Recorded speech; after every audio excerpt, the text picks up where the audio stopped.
தூக்குச்சீட்டுல சோறை வச்சுக்கிட்டு உப்பு ஒரு கட்டிக்கிட்டு 2 வெங்காயத்தை அதில் போட்டு மாடு மேய்க்க போறியாடா? சிசிடிவி கேமராடா, சுத்தி பென்ஸ் வேலி, அங்க புல்லு 25 ஏக்கர் 100 ஏக்கருக்கு 10 ஏக்கர் 15 ஏக்கர்ல குளம் வெட்டிட்டு ஏன்னா அவன் பாடு மேய்ஞ்சி தெரியுவான். புல்லு எல்லாம் தீவனம் வளர்த்து வச்சிருவேன். அவன் பாட்டுக்கு மேய்ஞ்சிட்டு வந்து படுத்துருவான். எப்படி பாரு, நீ 4 பக்கமா அறை வச்சிருவேன், கண்ணாடி அறை. அதுல இருந்து சிசிடிவி கேமரா இருந்து செவல எங்க போயிட்டு இருக்கான்? அவன் கண்ணுக்குட்டி போடுறான்டா, போடா போடா போடா போய் பாப்பான்.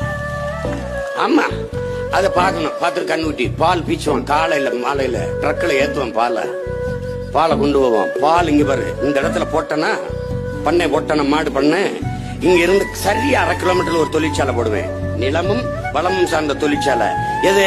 பால்ல இருந்து பாலாடை கட்டி பால் கோவா, வெண்ணெய், நெய், தயிர் எல்லாம் தயாரிக்கிற தொழிற்சாலை. தமிழ்நாடு அரசு ஏற்றுமதி செய்வேன். எப்படி பண்ணுவேன்?